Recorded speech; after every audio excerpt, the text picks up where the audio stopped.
En el momento en que el estrecho de Hormuz quedó a oscuras, en marzo de 2026, todo el planeta pareció congelarse.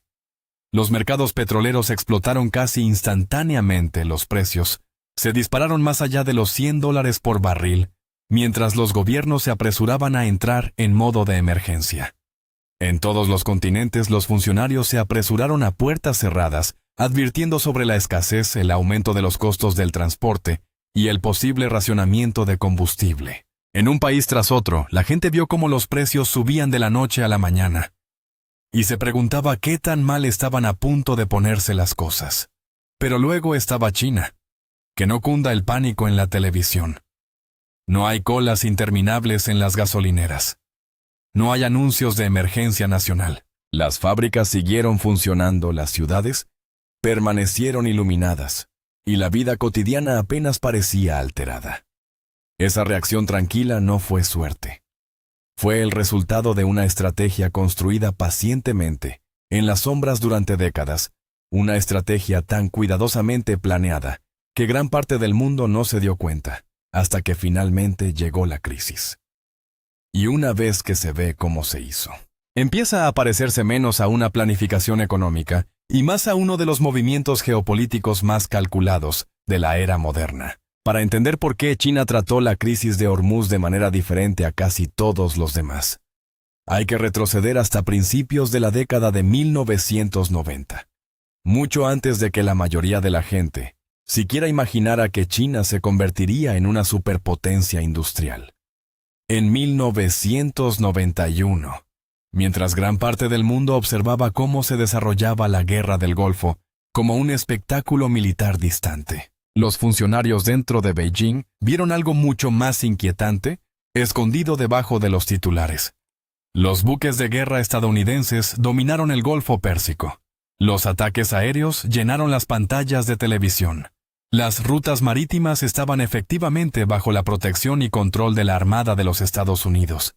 Y enterrada dentro de esa realidad había una verdad peligrosa. Un enorme porcentaje del suministro mundial de petróleo dependía del paso a través de un pequeño corredor de agua conocido como el Estrecho de Hormuz, un cuello de botella de apenas unos 34 kilómetros de ancho, en su sección más estrecha. En otras palabras, una de las arterias más importantes de la economía global en teoría podría cerrarse casi de la noche a la mañana.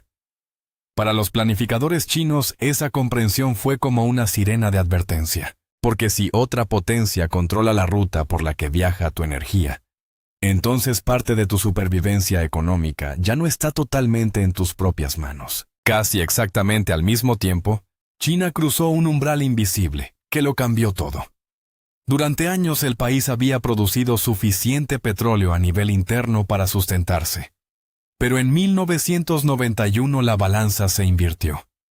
China se convirtió oficialmente en un importador neto de petróleo, lo que significa que su economía, en rápida expansión, ahora dependía cada vez más del suministro de energía extranjera. Y la tendencia se estaba acelerando rápidamente. Cientos de millones de personas estaban ingresando a las ciudades. Las fábricas se multiplicaban en todo el país, la propiedad de automóviles comenzaba a explotar, y regiones enteras consumían electricidad en una escala nunca antes vista. El combustible que impulsó esa transformación tuvo que viajar a través de océanos y pasar directamente a través de cuellos de botella vulnerables, custodiados por potencias militares extranjeras. Luego, en 2003, otro acontecimiento intensificó esos temores. Estados Unidos invadió Irak, y en cuestión de semanas, el panorama político de una importante nación productora de petróleo había cambiado por completo. Para Beijing, esto ya no era solo una debilidad teórica discutida en las salas gubernamentales. De repente lo sentí inmediato y peligrosamente real. A partir de ese momento, China comenzó a prepararse para un futuro en el que depender de una única y frágil ruta para sobrevivir podría convertirse en uno de los mayores riesgos para su ascenso. Para Beijing, la lección se estaba volviendo imposible de ignorar. Si las potencias externas pudieran remodelar Irak en cuestión de semanas, entonces cualquier país que suministre energía a China podría volverse inestable de repente de la noche a la mañana. Eso significaba que el milagro económico de China dependía de un sistema que no controlaba plenamente. Y cuanto más profundizaban los funcionarios en las cifras, más peligroso se volvía el panorama. Alrededor del 80% del petróleo importado de China pasaba a través de dos estrechos puntos de estrangulamiento marítimo, el Estrecho de Hormuz y el Estrecho de Malaca. Dos estrechos corredores que transportan el combustible necesario para impulsar la economía de más rápido crecimiento del mundo. Dos lugares fuertemente monitoreados por fuerzas navales extranjeras. Todo lo que haría falta era un conflicto importante, un bloqueo o una decisión geopolítica tomada en el otro lado del planeta, y la energía que alimenta a cientos de millones de hogares, fábricas y vehículos chinos podría cortarse a una velocidad sorprendente. Los dirigentes chinos incluso le dieron un nombre a esta vulnerabilidad, el dilema de Malaca. Y una vez que se entiende esa frase, se empieza a entender casi cada movimiento energético importante que China tomó después. Imagínese la presión a puerta cerrada en ese momento. El país se estaba industrializando a un ritmo que la historia rara vez había visto antes. Ciudades enteras se levantaron casi de la noche a la mañana. Millones de familias escapaban de la pobreza por primera vez. Nuevas carreteras, puertos, fábricas y redes eléctricas se extendían por todo el país a una velocidad vertiginosa. Pero debajo de todo ese impulso, se ocultaba una verdad incómoda.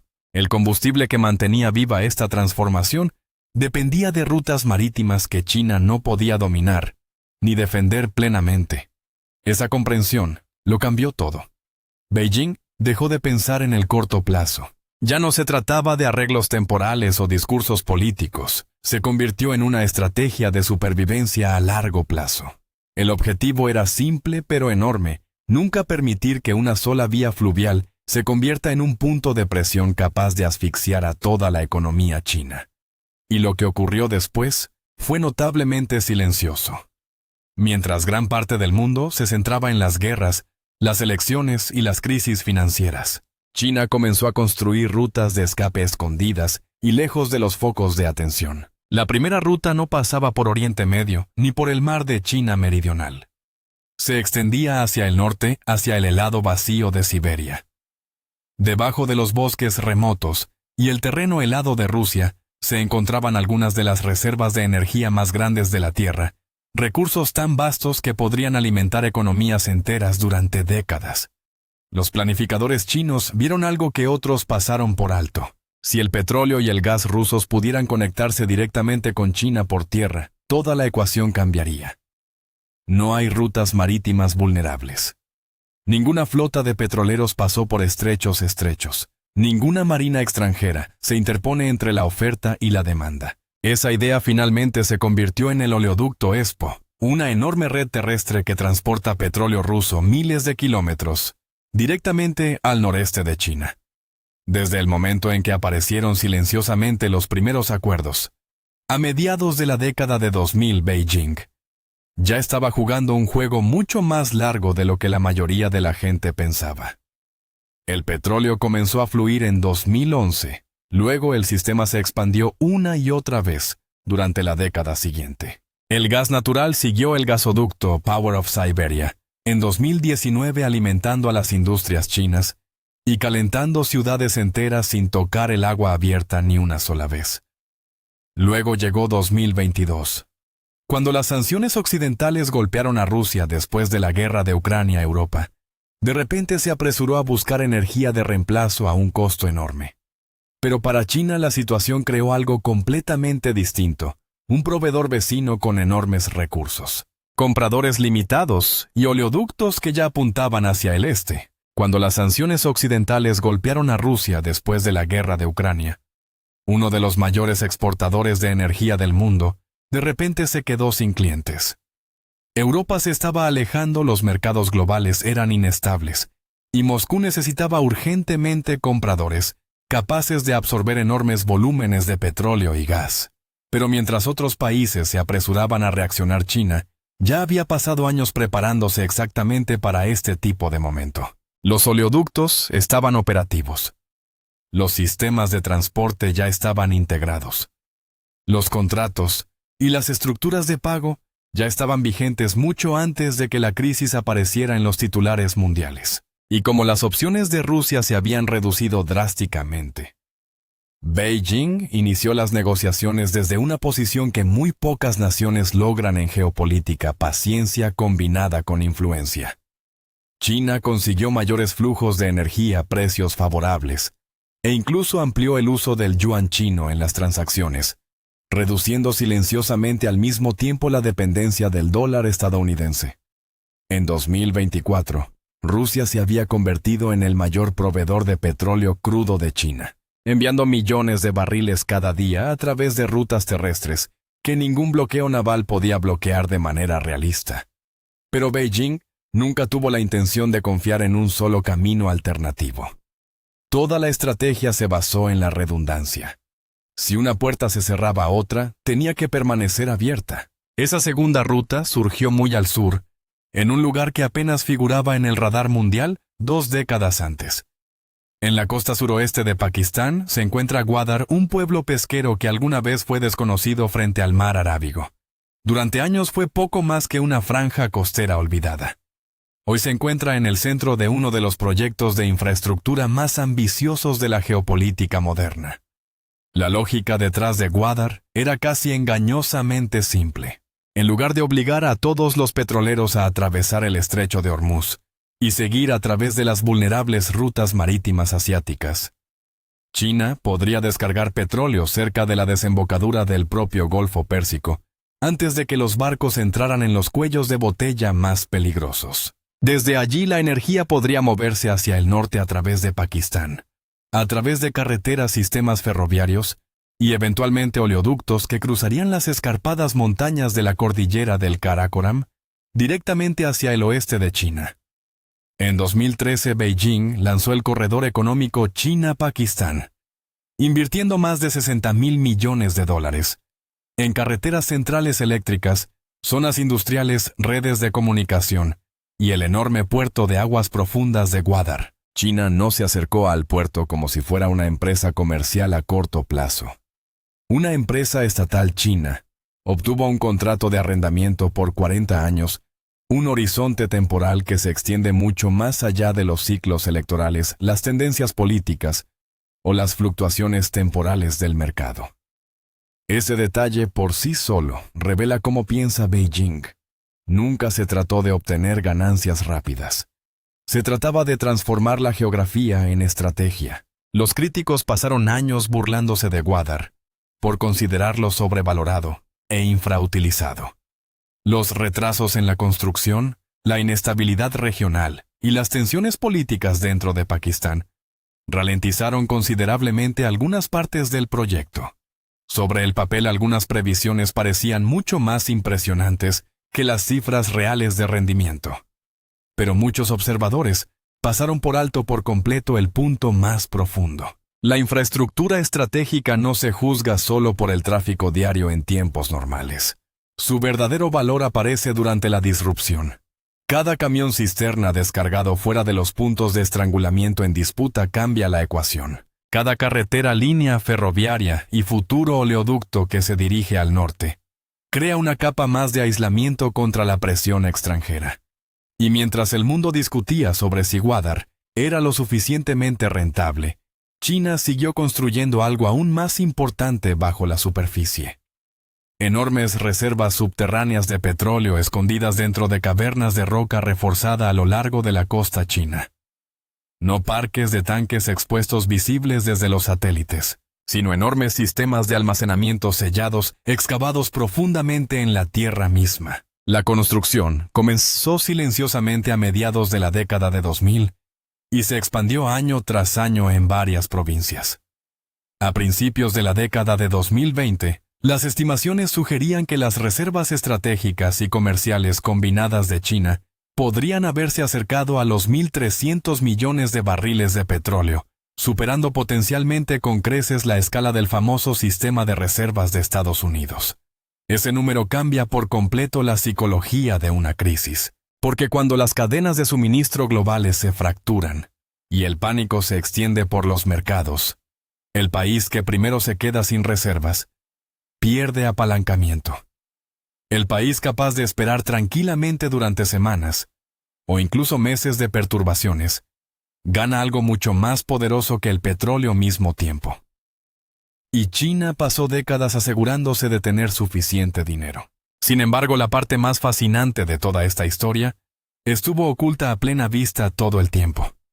La mayoría de los analistas pasaron años centrándose en oleoductos, puertos, rutas marítimas y reservas subterráneas, asumiendo que la estrategia de China consistía simplemente en conseguir más petróleo. Pero Beijing estaba jugando silenciosamente un juego mucho más profundo. En lugar de limitarse a proteger las líneas de suministro China, empezó a atacar el problema desde otra dirección. Reducir su dependencia del petróleo importado a una escala que el mundo apenas entendía. Y las cifras detrás de ese cambio son asombrosas. Hace 2 décadas la energía vinculada al estrecho de Hormuz representaba cerca del 30% del consumo total de China. A mediados de la década de 2020, esa cifra había caído a solo el 6%. Piensa en lo que eso realmente significa. Uno de los puntos de estrangulamiento más vulnerables de la geopolítica global, gradualmente se volvió menos central para la supervivencia de la economía china. No porque el estrecho se volviera más seguro, sino porque China pasó años reemplazando la dependencia energética extranjera con sistemas construidos dentro de sus propias fronteras. La transformación ocurrió en todas partes a la vez. Las granjas solares se extendieron por los desiertos, a un ritmo que sorprendió incluso a los expertos de la industria.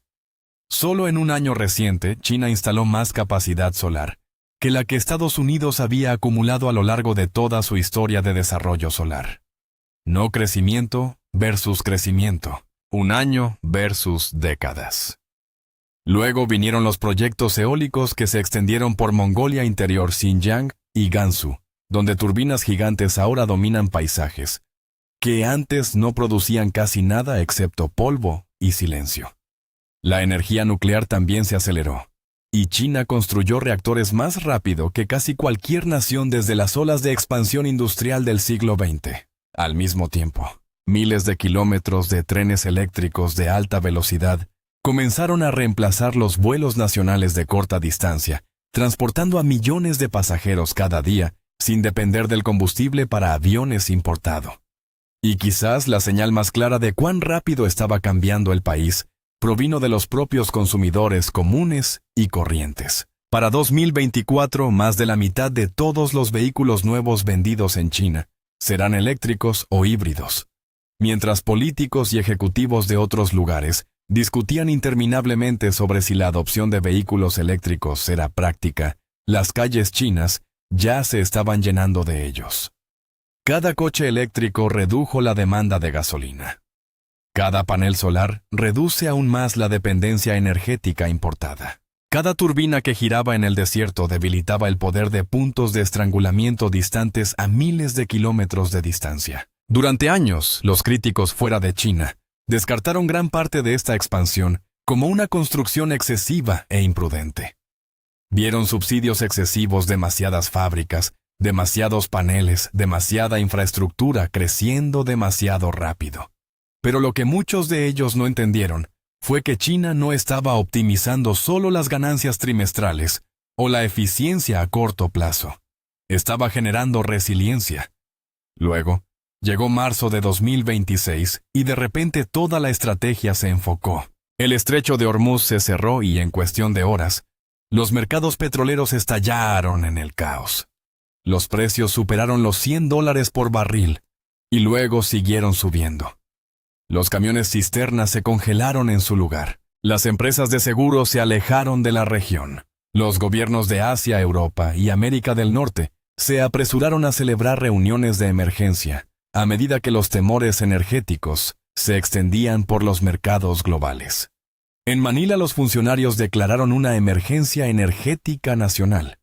En Tokio y Seúl, las empresas lucharon desesperadamente por conseguir suministros de repuesto. En Europa, los líderes temían una recesión. Incluso los países productores de petróleo sintieron las consecuencias del aumento de los precios en todo el mundo. Pero dentro de China, la reacción pareció extrañamente tranquila.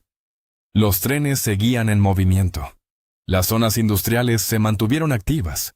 Millones de vehículos eléctricos se cargan durante la noche utilizando energía generada a partir de redes eólicas y solares domésticas. Las reservas subterráneas ganaron tiempo. Los oleoductos siguieron fluyendo. Las energías renovables absorbieron una presión que de otro modo habría aplastado la demanda de combustible importado. Después de 20 años de preparación, finalmente llegó el momento que Beijing había temido durante décadas. Y cuando lo hizo, las luces permanecieron encendidas. Mientras el resto del mundo luchaba por absorber el impacto del cierre de Hormuz, los sistemas de respaldo de China ya se estaban poniendo en marcha casi automáticamente. El petróleo procedente de Rusia siguió fluyendo hacia el sur, a través de oleoductos enterrados en las profundidades de Siberia, completamente al margen de las tensiones navales o de las rutas marítimas bloqueadas. Al mismo tiempo, los camiones cisterna que llegaban desde Oriente Medio y África descargaron cargamento cerca de Gwadar antes de enviarlo por tierra al norte, a través de Pakistán hacia el oeste de China. Debajo de la costa enormes reservas subterráneas seguían repletas de crudo almacenado, actuando como un escudo silencioso entre el pánico global y el ritmo diario de la economía china. Las fábricas permanecieron abiertas. Los horarios de los trenes de alta velocidad apenas cambiaron. Las gasolineras funcionaron con normalidad. No hubo discursos dramáticos advirtiendo a los ciudadanos que se prepararan para la escasez, porque la preparación había comenzado décadas antes. Cada acuerdo firmado silenciosamente, en la década de 2000, cada expansión de oleoductos, cada proyecto de energías renovables, cada billón invertido en puertos y sistemas de almacenamiento, habían ido construyendo hacia un futuro exactamente como este. No porque Beijing predijera la semana exacta en que ocurriría una crisis, sino porque entendió que eventualmente siempre llega alguna versión de esta crisis. El verdadero desafío nunca fue la predicción, fue preparación. Lo que hace que esta historia sea aún más fascinante es que casi ninguno de estos movimientos estuvo oculto al mundo. Los acuerdos sobre el oleoducto eran de conocimiento público.